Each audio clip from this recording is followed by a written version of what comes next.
You didn't fall for a toxic person. You fell for someone who looked like they needed saving.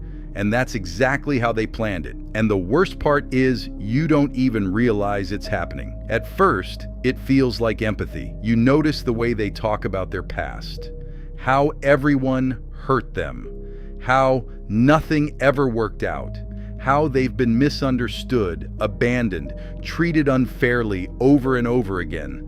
And something in you leans in, not because you're weak, but because you're wired to respond to pain. That's where it starts.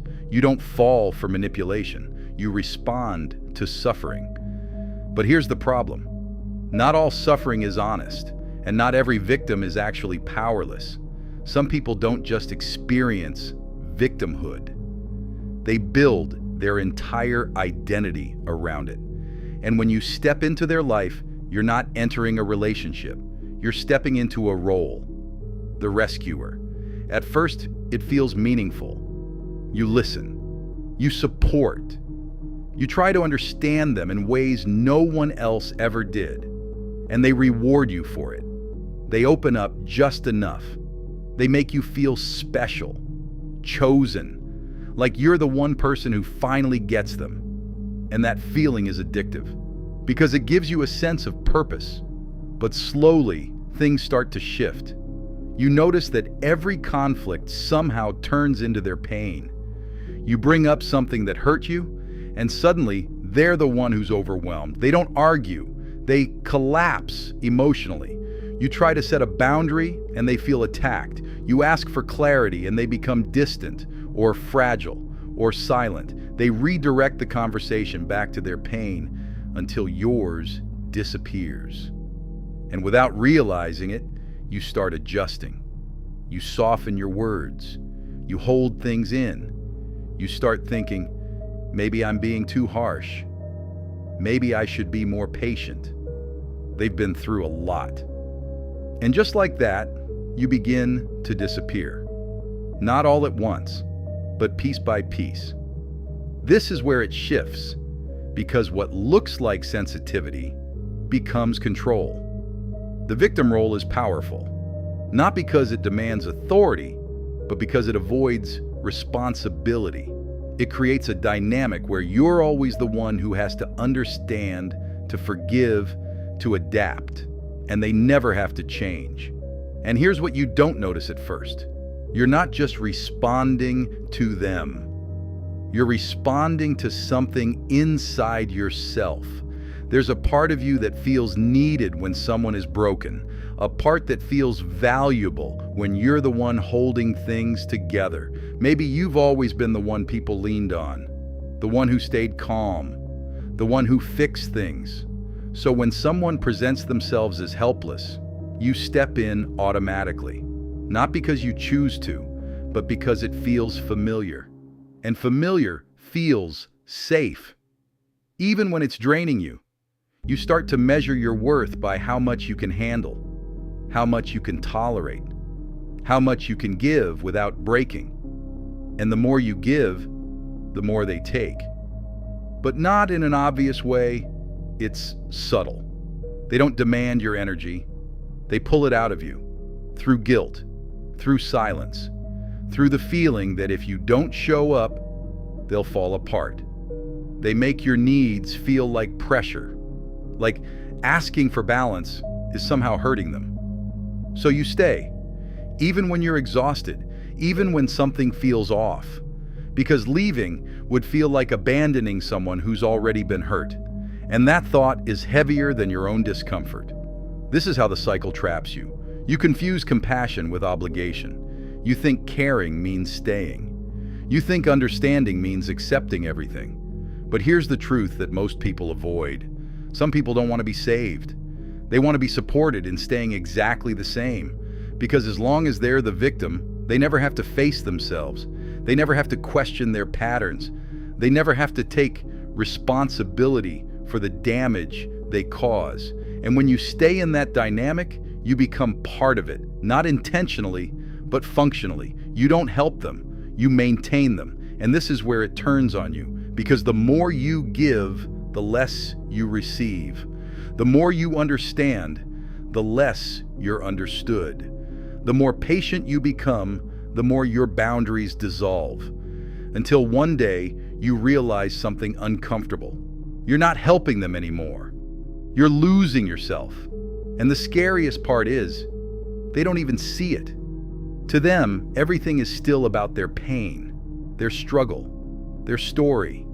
And if you start to pull back, if you start to question things, if you finally say, "This isn't working for me," you become the problem.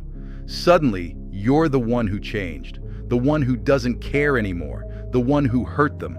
And that hits you in a very specific place. Because now, not only are you exhausted, you're guilty. This is how the trap reinforces itself. You stay to prove you're not the bad person they're quietly turning you into.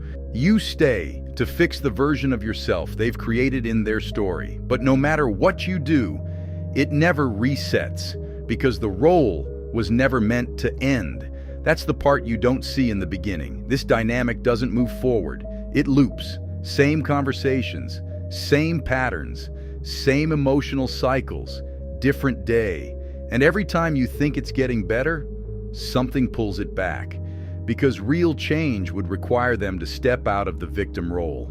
And that's the one thing they avoid. So what do? You start over-explaining yourself. You try to communicate more clearly, more gently, more carefully. You think if you just say it the right way, they'll understand. But they don't. Not because you're unclear, but because understanding you would mean stepping out of their position. And that's not something they're ready to do. So you keep adjusting.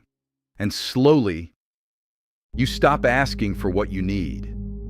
Because every time you do, it turns into something else. And eventually, you reach a point where you don't even recognize your own behavior.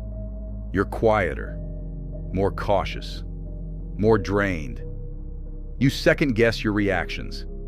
You replay conversations in your head. You wonder if you're being too much or not enough. And the worst part? You still care. That's what keeps you there. Because despite everything, you still see the part of them that feels real. The part that opened up to you. The part that made you believe this was different. And you hold on to that, even when the reality doesn't match it anymore. This is where most people get stuck. Not because they don't see the problem, but because they're emotionally invested in the version of the person they met at the beginning. And letting go of that version feels like losing something meaningful. But here's the shift you need to see. That version wasn't fake, but it wasn't the whole truth either. It was just the part that pulled you in. And once you're in, the dynamic reveals itself, not all at once, but slowly, until you're too deep to walk away without feeling like you're doing something wrong. This is how it traps you. Not through force, but through emotion, through empathy, through the quiet belief that if you just try a little harder, it will finally balance out. But it doesn't, because you're playing a role that was designed to keep you giving. And the moment you stop playing it, everything shifts. They might pull away. They might react. They might try to bring you back into the pattern. But that reaction is information. Because it shows you something clearly. Your value to them was tied to what you gave, not who you are. And once you see that, you can't unfeel it. This doesn't mean they're evil. It means the dynamic is broken. And you can't fix a dynamic that depends on you losing yourself. So the real question isn't why they act this way. It's why you stay. Not in a judgmental way, but in an honest one. Because the moment you understand that part, everything changes. You don't stay because they need you.